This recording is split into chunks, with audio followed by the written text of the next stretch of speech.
Em Agostinho temos esse texto aqui.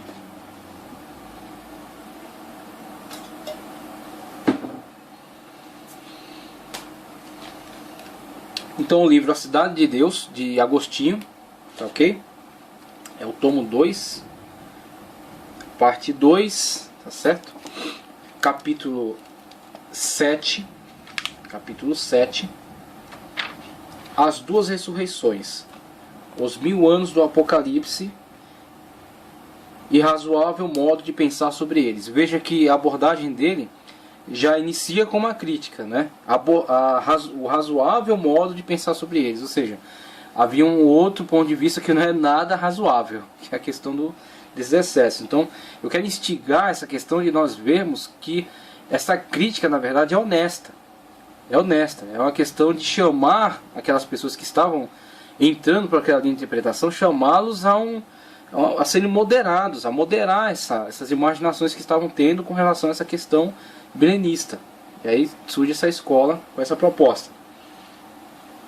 O mesmo evangelista São João fala dessas duas ressurreições em Apocalipse, mas é tal seu modo de expressar-se que alguns dos nossos, não entendendo a primeira, foram parar em fábulas ridículas. Veja aí, né, quando o pessoal estava irritado aí com as interpretações malucas.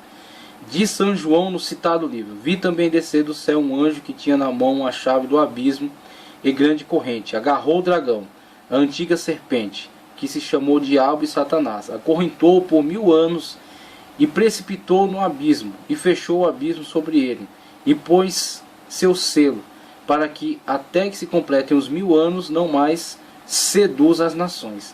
Depois será solto por pouco tempo. Depois vi tronos, e os que se assentavam neles, a quem foi dado o poder de julgar. E vi as almas dos degolados por haverem dado testemunho de Jesus, e por causa da palavra de Deus. E quantos não adoraram a besta, nem sua imagem, nem receberam na fronte e nas suas mãos sua marca, também reinaram com Jesus 1000 anos. Os outros não viveram até que se completassem os 1000 anos. Essa é a primeira ressurreição. Bem-aventurado e santo quem toma parte na primeira ressurreição. Sobre eles não terá poderio a segunda morte. E serão sacerdotes de Deus e de Cristo, e com ele reinarão 1000 anos. Aqueles que por causa de tais palavras supuseram fosse corporal a primeira ressurreição, adotaram semelhante opinião, movidos sobretudo pelos 1000 anos, na ideia de que todo esse tempo deve ser como o sábado dos santos, em que santamente repousarão depois de 6000 anos de trabalhos. Então tá aí começa a mania de fazer cálculos, né? Começa a mania de fazer cálculos escatológicos. Vai acontecer isso e aquilo, no final disso aqui, Jesus vem. É a mesma coisa. A contagem era 6000 anos de história, através dos métodos que eles desenvolveram. Ao final de 6000 anos, no ano 1000, estabelece o ano sabático. Então, novamente, aquilo que Jesus proibiu de nós fazermos, né, através do Evangelho, falando que nem o Filho, nem os anjos, nem ninguém sabe senão o Pai. Pronto, acabou. Só o Pai sabe, mas os caras não se contentam com isso, né? A Bíblia não é suficiente para eles. Esses anos contam-se a partir da criação do homem e de sua queda. Ganha pelo pecado, da felicidade, do paraíso e das misérias da vida mortal. E assim como está escrito: um dia perante Deus é como 1000 anos, e 1000 anos como um dia, passados os 6000 anos como 6 dias. O sétimo, quer dizer, os últimos 1000 anos, farão as vezes do sábado para os santos que ressuscitarão para celebrá-lo. E aí Agostinho já implementa a sua crítica à ressurreição física. Já implementa a sua crítica à ressurreição física, que era aquilo entendido pelos pré-milenistas antigos, os primitivos, e também pelos quiriastas, que começam a não somente crer nisso, mas também implementar os excessos, né? A questão que Agostinho já começa aqui a preparar a sua crítica. Essa opinião seria até certo ponto admissível, se acreditasse que durante o referido sábado os santos gozarão de algumas delícias pela presença do Senhor. Eu mesmo aderi algum tempo a esse modo de pensar, mas seus defensores dizem que os ressuscitados folgarão. Olha aí começa a crítica real aí. A quem é a crítica? A crítica são a esses que sempre, até hoje eles existem, né? Eles estão aí, eles deixaram os seus filhos aí sobre a terra, que promovem essas palestras de escatologia por aí, implementando terrorismo mental, né? Medo, interpretações fantásticas, né? Então até hoje eles estão aí promovendo esse mesmo tipo de movimento.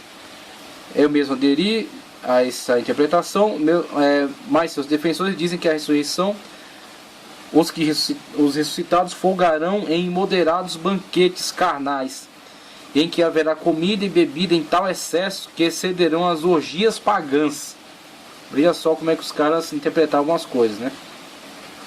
Agora, em que isso é diferente daqueles que hoje em dia andam por aí dizendo que no céu, né, vamos ter triplex, casa, apartamento, né, que no céu vamos ter isso e aquilo, e pegam os bens materiais desse mundo e refletem na realidade celeste. Aquele que não teve aqui um barco, uma casa assim, lá vai ter mansões, ouro, né?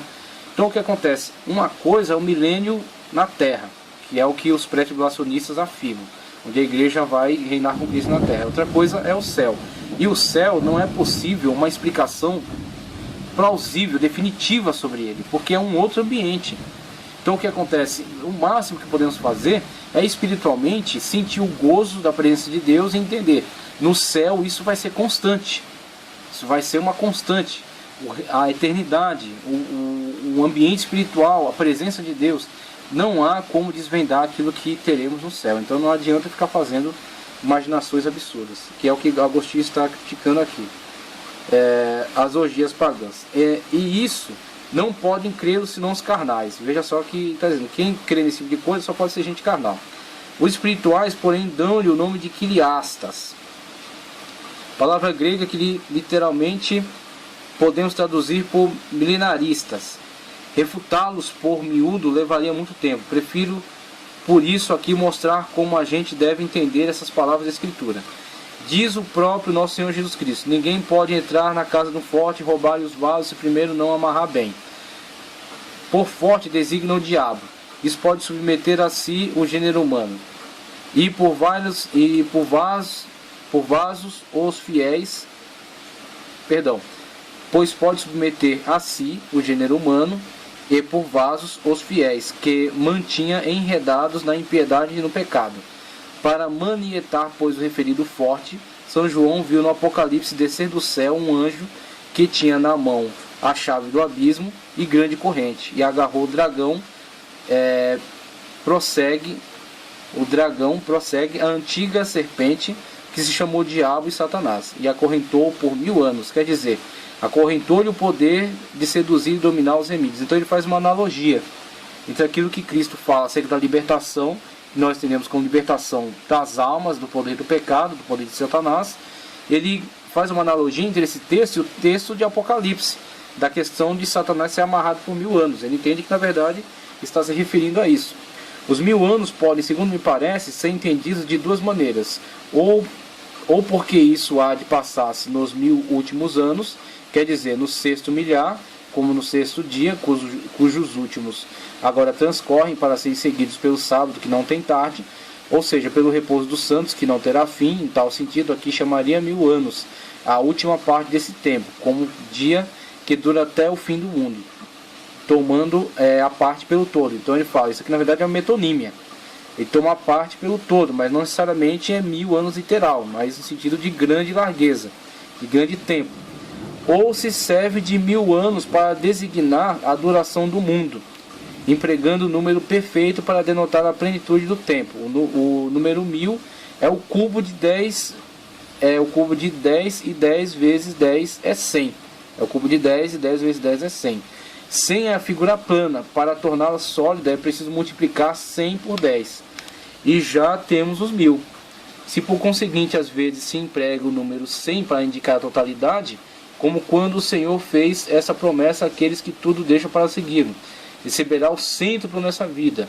O que o apóstolo dispõe do seguinte modo: como não tendo nada e possuindo tudo, pois antes já dissera que o mundo das riquezas é propriedade do homem fiel.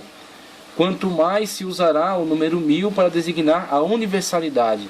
Se no cubo de 10 é o melhor sentido das palavras do Salmo. Nunca, jamais se esqueceu da aliança e da promessa feita para 1000 gerações. Ou seja, para todos. Então temos aí, acho que é o suficiente, já mostra aí qual é a abordagem de Agostinho em relação a isso. A analogia que ele faz entre aquele texto em que Cristo fala da libertação das pessoas do poder de Satanás, ele diz na verdade que aquilo já é uma referência sim a Satanás, que será amarrado e 1000 anos, será a igreja governada por 1000 anos. E ele começa a descaracterizar essa questão dos 1000 anos literais, a abordagem dos quiliaças, né, os 1000 anos cronológicos, e ele diz que na verdade é uma referência à totalidade, quando ele fala do 100 e dizendo que aquele que deixa tudo por Cristo, né, por amor a Cristo, receberá tudo, e Cristo coloca esse prêmio, né, esse galardão que receberão aqueles que deixam tudo por ele, como 100, receberá 100 vezes mais. E aí, aproveitando a questão que ele usa nesse texto, ele fala, esse 100 vezes mais é a multiplicação desses 100 é os 1000, que são a totalidade. E aproveitando aquele texto do Salmo, ele diz, na verdade, o que o Senhor está dizendo aqui é que teremos a totalidade, é que estaremos totalmente enquadrados dentro da sua bênção, estaremos totalmente enquadrados dentro do reino de Cristo, da soberania de Cristo. Então essa é a abordagem de Agostinho com relação aos 1000 anos.